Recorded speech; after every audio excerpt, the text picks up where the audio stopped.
ব্যক্তির ঘটনা পড়লাম। একজন ব্যক্তি প্রচণ্ড রকম আবেদ, প্রচুর ইবাদত করে। আপনারা জানেন ইবলিসও কিন্তু আবেদ ছিল, ইবলিস কিন্তু প্রচুর ইবাদত করেছে। এখন ওই ব্যক্তির একজন বন্ধু ছিল, এটা বানু ইসরাইলদের ঘটনা। তো সেই বন্ধু পাপী ছিল, বিভিন্ন কবিরা গুনাহ করত।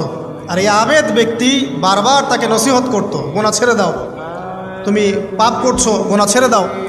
তখন সেই ব্যক্তি যে পাপ করছে সে বলতো যে আল্লাহ কি তোমাকে আমার রক্ষক বানিয়েছেন? আল্লাহ কি তোমাকে আমার উপর দারোগা বানিয়েছেন? আমাকে আল্লাহর হাতে ছেড়ে দাও, আমাকে নসিহত করতে শোনা। একদিন এই আবেদ ব্যক্তি তার বন্ধুকে একটা জঘন্য পাপ করতে দেখলো, এমন একটা পাপ যেটা দেখে তার মনে ধারণা আসলো এটা চরম জঘন্য একটা কাজ।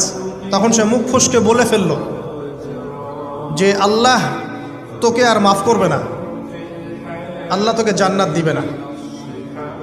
আল্লাহ রাব্বুল আলামিন মালাকুল মউতকে এই দুজনের কাছে পাঠালেন, দুজনের রূহকে কবজ করা হলো।